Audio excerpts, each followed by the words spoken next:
बच्चों, स्वागत है फिजिक्स इट्स इजी में। हम लोग बात कर रहे हैं कक्षा 11 के अध्याय 2 पर, मात्रक एवं मापन। इसमें हम पूरा चैप्टर कंप्लीट कर चुके हैं। कुछ महत्वपूर्ण अंशों के बारे में कुछ नए वीडियोस तैयार किए जा रहे हैं, जिसमें हमने एक वीडियो बनाया था कि विभिन्न भौतिक राशियों के विमीय सूत्र, तो लगभग 27-28 भौतिक राशियों के विमीय सूत्र हम निकाल चुके हैं। उसका लिंक आपको डिस्क्रिप्शन में मिल जाएगा। उसके बाद में हमने बात किया था कि विमीय सूत्र की सहायता से हम भौतिक समीकरण की शुद्धता की जांच कर सकते हैं। तो इसके 2 उदाहरण के माध्यम से हमने एक वीडियो बनाया था, वो भी संभव तो आपने देख लिया होगा। यदि वो नहीं देखा है तो उसका लिंक भी आपको डिस्क्रिप्शन के अंदर मिल जाएगा। तो आइए अब हम विमीय विश्लेषण का एक नया अनुप्रयोग देखते हैं कि विभिन्न भौतिक राशियों के मध्य संबंध स्थापित करना। यदि हमें ये मालूम है कि एक भौतिक राशि इन भौतिक राशियों पर निर्भर करती है, तो किस प्रकार से निर्भर करती है ये हम स्थापित करना चाहते हैं। तो एक उदाहरण के माध्यम से हम इसे समझ लेते हैं। काफ़ी आसानी से हम इस बात को समझ पाएंगे। तो एक उदाहरण ले लेता हूं मैं कि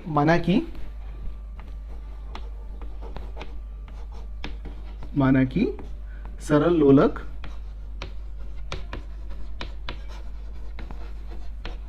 का दोलन काल, जिसको कैपिटल T से प्रकट करते हैं। तो सरल लोलक का दोलन काल T, लोलक के द्रव्यमान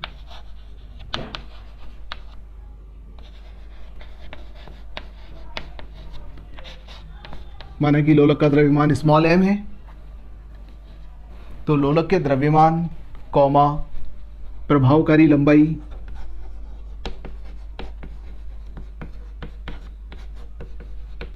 इसको L से प्रकट करते हैं, प्रभावकारी लंबाई L, तथा गुरुत्वीय त्वरण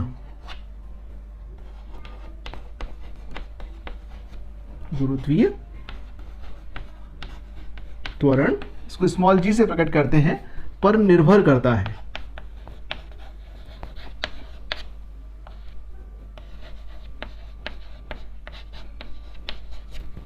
ठीक, हमें इतना मालूम है कि सरल लोलक का दोलन काल आप जानते हो कि उसे एक दोलन पूरा करने में जितना समय लगता है उसको दोलन काल कहते हैं। यानी कि मध्यमान स्थिति से एक ओर जाएगा, फिर दूसरी ओर जाएगा, फिर वापस मध्यमान स्थिति की ओर आएगा, तो जितना समय लेगा उसका दोलन काल कहलाता है। अब सरल लोलक, एक काम करते हैं, एक चित्र के माध्यम से ही मैं इसे आपको समझा देता हूँ। ये सरल लोलक है और इसको जब हम थोड़ा सा विस्थापित करके छोड़ देते हैं, एक और खींच के छोड़ देंगे, तो ये इस प्रकार से दोलन करता है। इधर जाएगा, फिर वापस इधर जाएगा, फिर इधर जाएगा, तो ये इसका दोलन कहलाते हैं। यहाँ से चलकर वापस यहाँ आने में जितना समय लगेगा वो दोलन काल है। माना कि इस लोलक का द्रव्यमान स्मॉल m है और ये वाली लंबाई कहलाती है प्रभावकारी लंबाई L।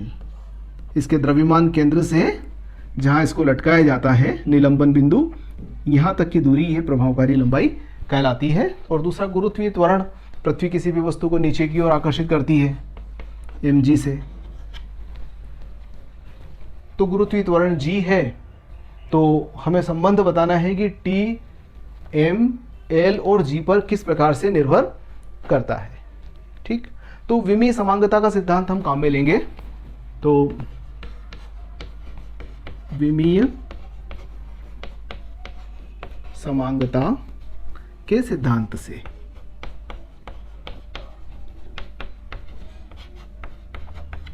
क्या कहेंगे कि माना कि दोलन काल T निर्भर करता है द्रव्यमान की घात A पर,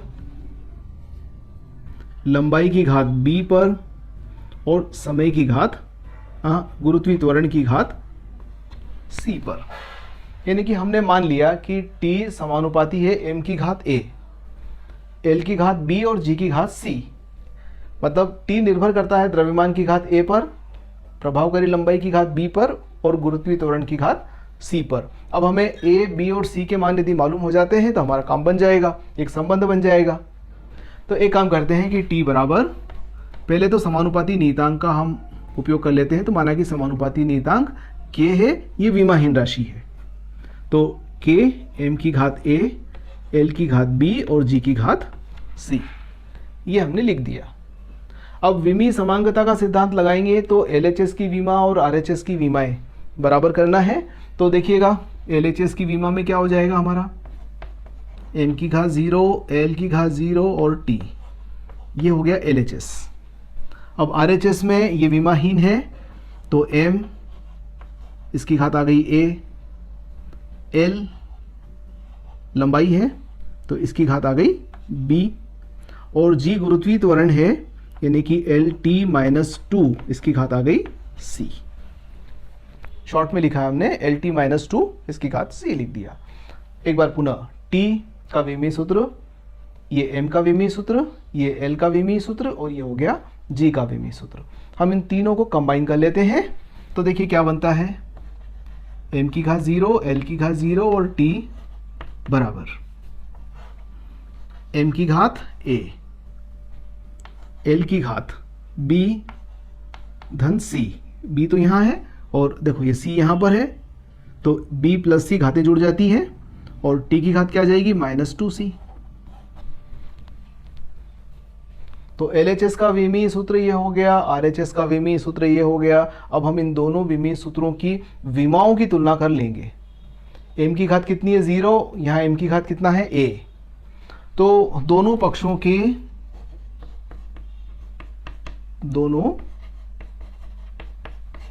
की विमाओं की, विमाओं मतलब घातें, विमाओं की तुलना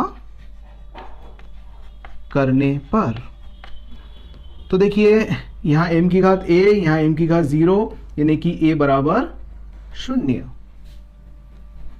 फिर B प्लस C और यहाँ 0 तो इसका मतलब B प्लस C बराबर हो गया 0, और -2C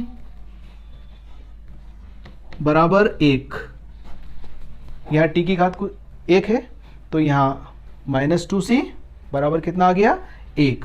अब आप देखिए कि A का मान तो हमारे पास सीधा आ गया। अब C का मान अपन निकाल सकते हैं तो -2C बराबर 1, तो इसका मतलब क्या हो गया, C बराबर -1/2। यहाँ से C का मान निकाल लिया, 2 का पक्षांतर कर दिया, माइनस भी इधर लगा दिया तो C बराबर -1/2। अब B प्लस C बराबर क्या है, 0। इसका मतलब ये हुआ कि B बराबर -C यानी कि B बराबर 1/2, माइनस माइनस कट जाएगा तो 1/2 बच जाएगा। अब आपके पास A का मान भी है, B का मान भी है और C का मान भी है, अतः आप T बराबर क्या लिख सकते हो, T बराबर K M की घात 0, L की घात 1/2 और G की घात -1/2। अब M की घात 0 है, इसका मतलब बता रहा है कि लोलक के द्रव्यमान पर निर्भर नहीं करता है। यह भी मालूम हो गया कि द्रव्यमान पर निर्भर करता है या नहीं करता है, तो नहीं करता है। दूसरा L पर करता है, G पर करता है, तो यहां पर हम लिख सकते हैं कि T बराबर K वर्गमूल L/G। ये सूत्र आ गया हमारा। अब इस K का मान हम सीधे सीधे विमीय विश्लेषण से नहीं निकाल सकते। ये हमारे विमीय विश्लेषण की एक सीमा है, लिमिटेशन है कि भाई ये नहीं कर सकते आप काम। जिसकी विमा ही नहीं है उसका फिर क्या करेंगे। तो अगर हम प्रयोगों के माध्यम से इस K का मान निकालें, दूसरी विधि से हम इस K का मान निकाल लें, तो हम यहाँ लिख सकते हैं T बराबर 2π√L/G। यहाँ K बराबर क्या है, 2π के बराबर है। तो ये वाला सूत्र आपने भी कहीं ना कहीं जरूर पढ़ा होगा, सरल लोलक का दोलन काल। T बराबर होता है 2π√L/G। तो देखिए हमें तो कुछ भी पता नहीं था, हमें तो सिर्फ ये था कि भाई इन बातों पर निर्भर करता है, और हमें तो ये पता था कि द्रव्यमान पर भी करता है, पर बाद में पता चला कि भाई द्रव्यमान पर नहीं करता है, गलत था मामला। तो सूत्र बन गया हमारा T बराबर 2π/L/G।